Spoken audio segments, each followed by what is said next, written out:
So what a year it's been for the Chinese stock market. A year ago, the Shanghai Composite was at 2,000. June the 10th this year, it was at 5,000.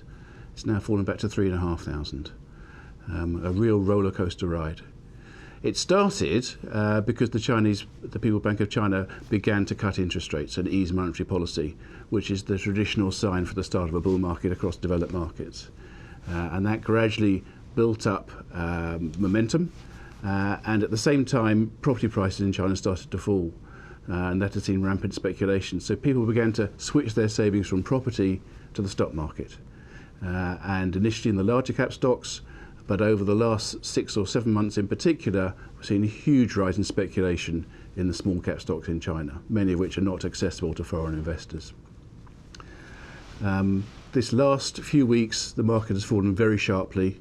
The large cap stocks have fallen 30% in just a month, but the smaller cap stocks have fallen even more sharply than that and caused real panic, I think, in the households of many Chinese.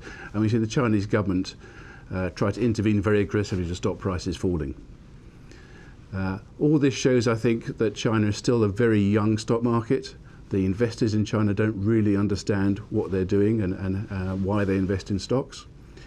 And therefore, caution needs to be taken. However, the large cap stocks, I think, are probably now falling back to a level of valuation that's now attractive again. We've seen the Fidelity China Special Situations fund manager come out and say he's prepared to invest again at these levels. And therefore, it probably is a time to put a little toe back cautiously into the Chinese stock market, provided you are aware of the risks and provided you stick to the safer and larger cap stocks. But the small cap Chinese market is a real casino.